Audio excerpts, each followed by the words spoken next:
일은 어떤 게 있어요? 마이크 조금 더 위로. 예, 우선에 경상북도에서 저출생과 전쟁을 선포하고 그러한 정책들을 중앙에 건의를 많이 했습니다. 그러다 보니까 정부에서도 경북 정책이 좋다 이래서 대통령께서 인구 사태, 비상사태를 선포하고 첫 회의를 우리 경북에서 갖게 되었고요. 우리가 중앙정부에 건의하는 것은 정책은 우리가 만들고 중앙정부에서는 그에 대한 제도적 지원이라든지 예산 지원을 해줘야 됩니다. 지금까지는 중앙에서 정책을 만들고 일괄적으로 했기 때문에 지방정부가 맞지 않아서 문제점이 많았습니다. 실제로 피부에 와닿질 않았습니다. 그 피부에 와닿는 정책을 지방정부에서 만들어서 중앙에 건의하면은 중앙에서는 예산과 제도의 지원을 할 수 있는 그런 행사로 가야 된다. 그래서 그런 대책이 서지 않으면 실질적인 효과가 없을 거다 이렇게 생각합니다. 저출생의 문제에 대해서는 경상북도에서 가장 앞서 나가고 중앙정부의 정책을 이끌어줘서 굉장히 고맙게 생각하고 있습니다. 그래서 경상북도에서 첫 간담회를 갖고 중앙정부의 의지를 밝히겠다 이런 의미가 있습니다. 여기는 뭐가 있을까요? 우선 포항의 대표적인 산업도시이기 때문에 우리 정부에서 추진하고 있는 것처럼 일과 직장이 양립될 수 있는 그런 분위기를 만드는 것이 굉장히 필요하고요. 그래서 저희 시에서는 24시간 아이를 맡길 수 있는 그런 체제라든지 여러 가지 교육 여건 또 보육 여건 이런 부분에 있어서 적극적인 지원이나 제도 개선을 통해서 근로자들이 육아의 지장을 조금이라도 덜 받을 수 있도록 그렇게 해나갈 것이고 오늘 중앙정부 간담회 결과를 봐가면서 중요한 이야기들은 제 시책에 적극적으로 반영해 가서 아이 낳고 키우기 좋은 도시로 만들어 나가는 것이 최대한의 저희들의 목표입니다.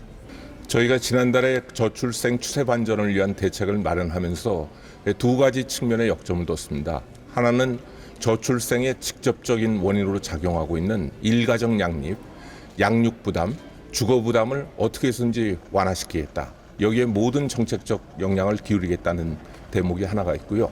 그걸 통해 가지고 그 애를 낳고 기르는 데 따른 그 금전적 부담과 기회비용을 최대한 줄여주겠다. 이게 하나가 있고요. 다른 한쪽은 사회인식, 문화의 변화입니다. 왜냐하면 아무리 애를 낳고 기르는 금전적 부담하고 기회비용을 줄여준다 하더라도 그 우리 사회가 과도하게 경쟁주의적이고 개인주의적이고 물질 만능주의가 돼가지고 그 생명이라든가 가족의 소중함 같은 걸 잃게 되면 이런 부분들이 이제 효과를 나지 못합니다. 다시 말해가지고 왜 내가 애를 가져야 하나? 거기에 대해서 우리 사회가 애가 행복이 될 수 있다. 또 애가 행복의 원천이 될 수 있는 사회다라는 믿음을 줘야 된다고 생각합니다. 그런 맥락에서 저희가 그 일가정 양립, 양육 부담 완화, 그 다음에 주거 부담 완화에 선택과 집중하면서 다른 한편으로는 생명과 그 가족의 가치를 고양하는 사회인식, 문화 변화에 그 역점을 둔 이 두 가지가 되겠습니다. 그리고 한 가지만 질문 더 드리겠습니다. 금전적 부담 얘기하셨는데 그러면 가장 중요한 문제인 것 같아요. 받아들이는 사람들은 네. 가장 이제 대표할 만한 이제 들었을 때 좀 혹할 수 있는 그런 정책이 있으면 한 가지만 설명 부탁드립니다. 네, 첫째는 그 주거 부담입니다. 예, 주거 부담 관련돼 가지고 저희가 출산 가구에 대해서는 앞으로 지금 연 7만 호 정도 공급을 했는데 5만 호 정도 늘려 가지고 매년 12만 호 정도 늘리려고 하고 있고요. 또 하나는 출산 가구에 대해서는 저희가 신생아 출산 가구에 대해서는 그 신생아 특공이 있는데 그 특별 공급은 평생 한 번입니다.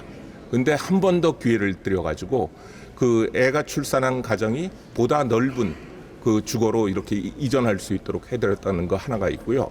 다른 하나는 일가정 양립입니다. 일가정 양립 중에서도 이번에 특히 육아휴직했을 때 그 급여의 상한을 종전에는 한 150만 원이었었는데 250만 원으로 저희가 대폭 늘렸습니다. 그래서 소득 걱정 없이 육아휴직을 하실 수 있도록 이렇게 지원을 해드렸다 이런 말씀을 드리겠습니다. 아주 좋은 질문을 주셨는데요. 저희가 저출생 국민의 소리를 듣다 해가지고 17개 시도를 돌면서 지금 의견을 듣고 있습니다. 왜 그러냐면 저출생 대책이 성공하기 위해서는 정책 수요자의 저기 니드를 충분히 반영해야 된다고 생각을 합니다. 그 맥락에서 그 전국에 계신 그 예를 들면 미혼 남녀분, 또 맞벌이 부부, 또 유자녀 부부 같은 부부들을 만나가지고 난임 부부 실제 애로사항이 뭔지를 저희가 파악을 하고 거기에서 그 해결할 수 있는 그런 대책을 만들기 위해서 이걸 하고 있고요. 여기서 들은 국민의 목소리는 저희가 지난 6월에도 그 일부 이제 그 전에 5월서부터 이걸 시작을 했습니다. 그때 저희가 그 수렴한 의견들을 정책에 반영했듯이 앞으로 그 저희가 정책에 그 반영을 할 거고요. 오늘 그 포항에서는 저희가 지난 6월에 그 발표한 대책에 대해서 소개도 드리고 또 참석하신 분들로부터 그 솔직한 그 피드백도 받아가지고 그 개선할 부분이 있으면 좀 더 개선하고 이렇게 하려고 했습니다. 우선 그 대통령께서 6월 19일 날 했는데 그때도 산하 제한을 했어요. 96년도까지 산하 제한을 했어요. 그 1.3이 깨지면은 초저출산입니다. 그러다 헤매고 다닙니다. 그럼 진출이 늦어서 결혼도 못하고 보통 육아휴직 갔다 오면은 검편 같은 데 서울에 가서 직업을 잘못합니다. 6년 쉬다 오고 하면은 직업 생각을 못합니다. 그래서 6년 쉬다 온 사람도 4년 쉬다 온 사람도 또 대상이 된 사람은 다 직업식이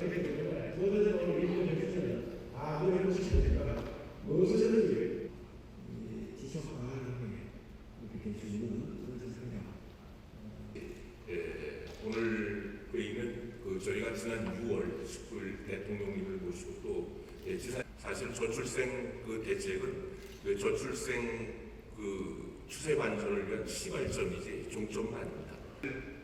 여기 계신 우리 이철우 이사장님은 제가 2월달에 그 저출생 그 전쟁 또 저출생 전쟁에서 이기려면 전쟁 대이방 정부가 생각하지 못할 정도의 파격적인 것도 하셨습니다.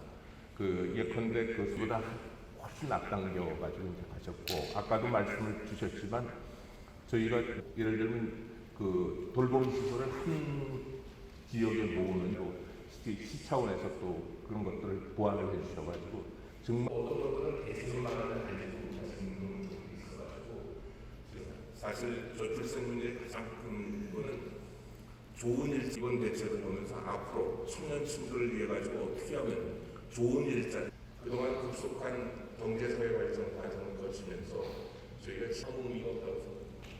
그래서 오늘 여기 전쟁 기본 구상을 발표하였습니다. 3월부터는 매주 왜 전쟁이라는 용어까지 이런 것들을 볼 때 당연히 국가와 지방 정부가 저출생에서 그 관계자들을 만나서 저희들이 얘기를 들어보니까 가장 인상 깊은 말이 당장 24년도에 1.2년을 목표로 하신다면 저희는 와닿는 세상 22년 이후에 이런 것들을 제한된 부분들이 좀 많았고 또 아이들의 교육을 위해서 뒤처지지 않게 학원을 보내야 된다면 수요라고 말씀드렸는데 그때 저희 시장에서 바로 그 임산부 보조금 자녀가 지금 셋인데 저도 아이들 사실 애들 키우다 보면 이제 나이가 들수록 돈이 더 많이 들어가는 건 사실이라서 그 이후에 이런 주기에도 갖춰주시고 또 분유 지원이라든가 이렇게 육아 친화적인 영어를 해주시는 게 정말 감사드리고 영어 잘 된다고 그러셔가지고 아까 우리 고국장도 설명을 드렸습니다만 원래 공식적으로 그 교육을 해가지고 사교육비 부담도 좀 덜어드리고 또 영어도 잘 할 수 있게끔 이렇게 공식적으로 다 지원해드리자. 소득이라든가 그 자산 제한 없이 다 하자.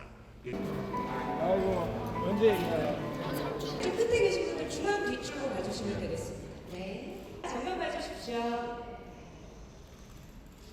경상북도 화이팅하고 외쳐도.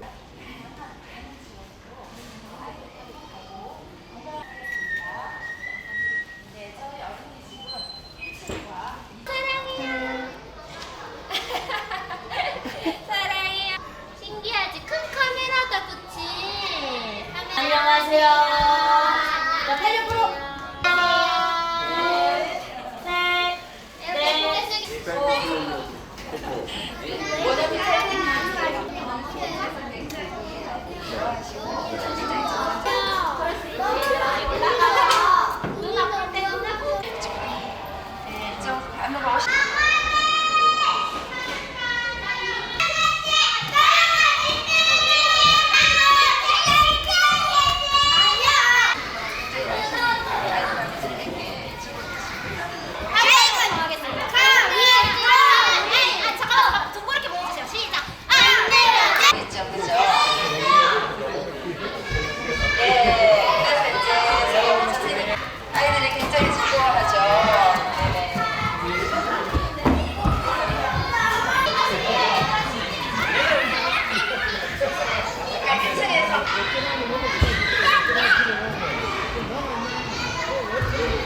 그래, 요 아들, 좀 큰 아들은 운동장에, 요 안에 뛰는 거, 운동장에 뛰는 거.